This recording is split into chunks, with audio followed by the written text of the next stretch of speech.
TB2 attack drone tiger মিসাইলের বাংলাদেশকে আরও সমরাস্ত্র দিতে চায় মুসলিম পরাশক্তি তুরস্ক। সম্প্রতি বাংলাদেশে এসেছিলেন তুরস্কের বাণিজ্যমন্ত্রী ওমর বোলাটের নেতৃত্বাধীন প্রতিনিধি দল। তুরস্ক বছরে $8 বিলিয়ন সামরিক সরঞ্জাম রপ্তানি করে থাকে। তারা বাংলাদেশে সামরিক সরঞ্জাম বিনিয়োগের আগ্রহ দেখিয়েছে, এমনকি বাংলাদেশের পক্ষ থেকেও আগ্রহ দেখানো হয়েছে। তুরস্ক কি বাংলাদেশে সামরিক অস্ত্র রপ্তানি করতে চায়?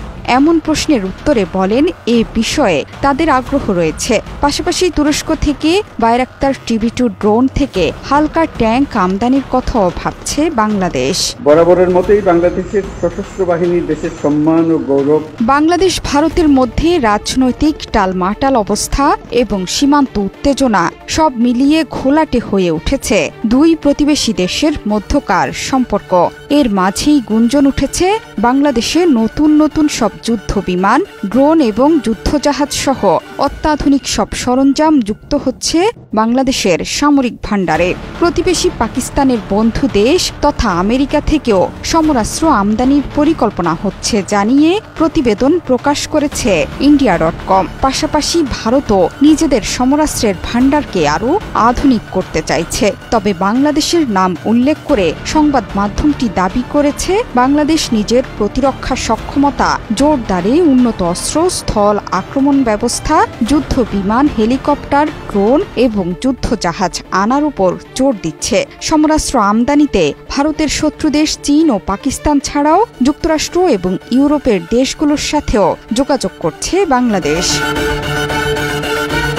গেল ডিসেম্বরে প্রথমবারের মতো ঢাকায় একটি প্রতিরক্ষা সংযুক্তি মোতায়েন করে ইউরোপীয় ইউনিয়নও। প্রতিবেদনে আরও বলা হয়েছে, 2023 সালের নভেম্বরে জাপানের সাথে স্বাক্ষরিত নিরাপত্তা চুক্তি বাস্তবায়নের প্রতিশ্রুতি দিয়েছে বাংলাদেশ।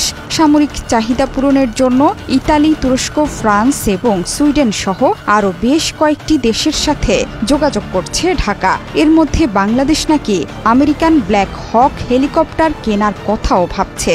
এটি পশ্চিমা দেশগুলো থেকে কাউন্টার UAV সিস্টেম অর্জনের চেষ্টা করছে। ঢাকায় বিমান বাহিনীকে ইউরোপীয় ইউনিয়নের নিরাপত্তা কাঠামোর সাথে সামঞ্জস্যপূর্ণ করারও পরিকল্পনা চলছে। তাৎক্ষণিক চাহিদা মেটাতে বাংলাদেশ চীনের J-10C যুদ্ধ বিমান কিনতে চায়, এমন কথাও এসেছে প্রতিবেদনে।